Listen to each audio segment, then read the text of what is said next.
संजीव, हम मानते हैं कि पक्ष और विपक्ष दोनों की जिम्मेदारी है इस सत्र को सुचारू रूप से चलाने की, लेकिन विपक्ष के जो सांसद हैं, जो संसद में पहुंचते हैं, वो भी तो किसी क्षेत्र से आते हैं और उस जनता की नुमाइंदगी करते हैं, वोट देकर उनको भेजा जाता है। जब जनता उनसे सवाल पूछेगी कि क्या आपने हमारे मुद्दे उठाए, तो क्या जवाब देगा विपक्ष उनको? वो सांसद क्या जवाब देंगे उन्हें?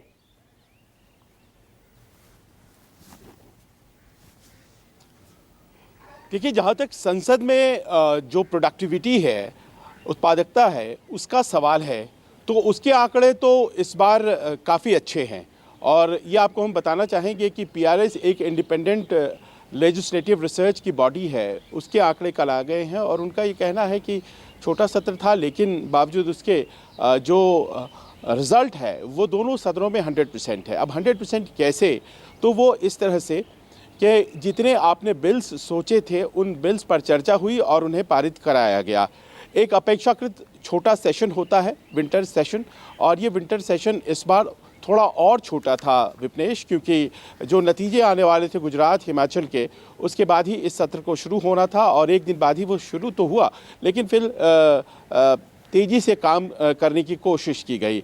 ये तय किया गया था कि 17 सिटिंग्स होंगी, जिसमें कि 16 बिल्स पास किए जाएंगे, और ऐसे में लग यही रहा है कि जब 6 दिन पहले ख़त्म किया जा रहा है तो काम शायद नहीं होगा पूरा। लेकिन काम आपको हम बताते चले, जितने बिल सरकार ने तय किए थे वो सारे बिल पास कर लिए गए हैं। दूसरी बात आपको हम ये बताना चाहेंगे कि बहुत से इम्पॉर्टेंट बिल इस अवधि सेशन को छोटा देखते हुए नहीं लाया गया था, जैसे डेटा प्रोटेक्शन बिल था या फिर कंपटीशन कमीशन एक्ट था। ये सब बिल बहुत ज़रूरी हैं, ये शायद अगले सत्र में लाने की योजना बनी होगी। तीसरी बात यह है कि बिजनेस एडवाइजरी कमेटी, उसमें जो तय करता है, कार्य मंत्रणा समिति जो तय करता है कि सेशन की अवधि छोटी कर दी जाए क्या, उसमें विपक्ष के भी लोग रहते हैं। और हमारी जानकारी है कि विपक्ष के सांसदों ने भी हामी भरी है इस बात के लिए कि सदन को छोटा किया जाए। और सदन को हमें जाना है दिसंबर 25 यानी कि क्रिसमस है, और उसके अलावा बड़े दिन की छुट्टियां हमें अपने कंस्टिट्यूंसी में होना पड़ता है। तो ये एक तरफा निर्णय सरकार का नहीं होता है कि हम ख़त्म कर दें। प्रश्न ये है कि हम वही देखते हैं विपनेश की शुरुआत में 1 घंटे या 2 घंटे जो हंगामा होता है और उसके बाद जो बाहर आकर के प्रतिक्रियाएं दी जाती हैं। काम तो होता ही है, काम तो बिल्स का काम होता है, पर ये जो प्रोटेस्ट है, इस प्रोटेस्ट को भी नेगेटिव नहीं लिया जाना चाहिए।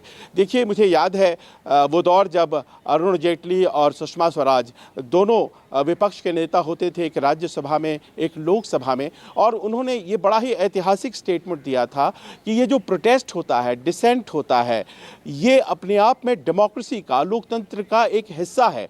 और इसी बात को बार बार अभी के विपक्ष के द्वारा भी कोट किया जाता है। आपको हम बताते चलें कि विंटर सेशन था इसी तरह से जब 2G का काल था, और पूरा का पूरा, जब आपको याद होगा 2G के इशू पर विपक्ष बहुत हमलावर था, उस वक्त भारतीय जनता पार्टी विपक्ष में थी, तो पूरा का पूरा सेशन वॉश आउट हो गया था, एक दिन भी कार्य नहीं हो पाया था।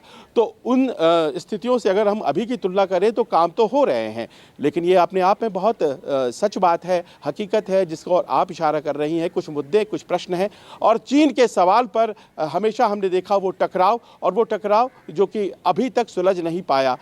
सत्ता पक्ष कहता रहा कि गोपनीयता से जुड़ा मुद्दा है, आप इसे अंदर डिस्कस नहीं कर सकते हैं, इसे सदन में डिस्कस नहीं कर सकते हैं, कमरे में डिस्कस कर लेते हैं। लेकिन विपक्ष कहता रहा कि नहीं, यही डिस्कस होगा।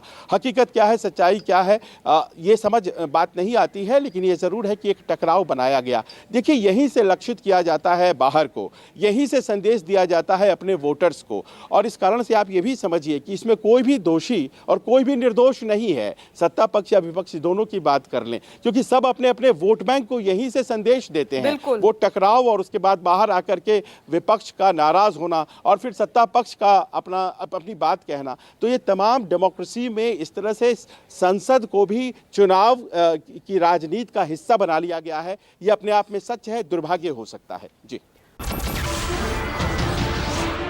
नमस्कार, मैं हूं मानक गुप्ता।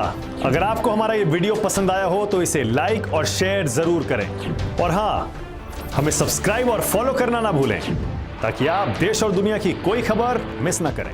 तो जुड़े रहिए हमारे साथ और देखते रहिए News 24।